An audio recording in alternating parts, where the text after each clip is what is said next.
আমি এখন দাঁড়িয়ে আছি কাটোয়া জংশন স্টেশনে। আর কাটোয়া জংশন স্টেশনের 7 নম্বর প্ল্যাটফর্মে আমি এখন দাঁড়িয়ে আছি।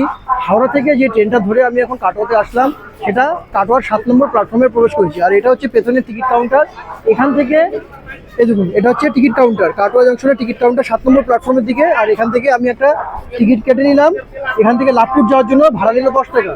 আমি বললাম এখান থেকে লাভপুর যাওয়ার জন্য ডাইরেক্ট রিটার্ন দিন। বলছে এখান থেকে রিটার্ন হয় না, এখান থেকে যাওয়ারটা কাটতে হবে, আবার আসার সময় আমাকে লাভপুর দিয়ে কেটে আসতে হবে।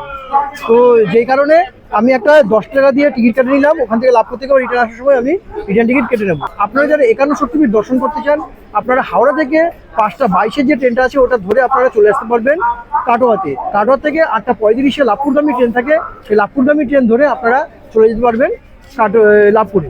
সেখান থেকে ফুলরাদেবীর মন্দির খুবই কাছে।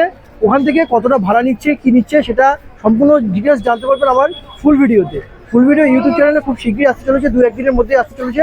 আপনারা ফলো করবেন।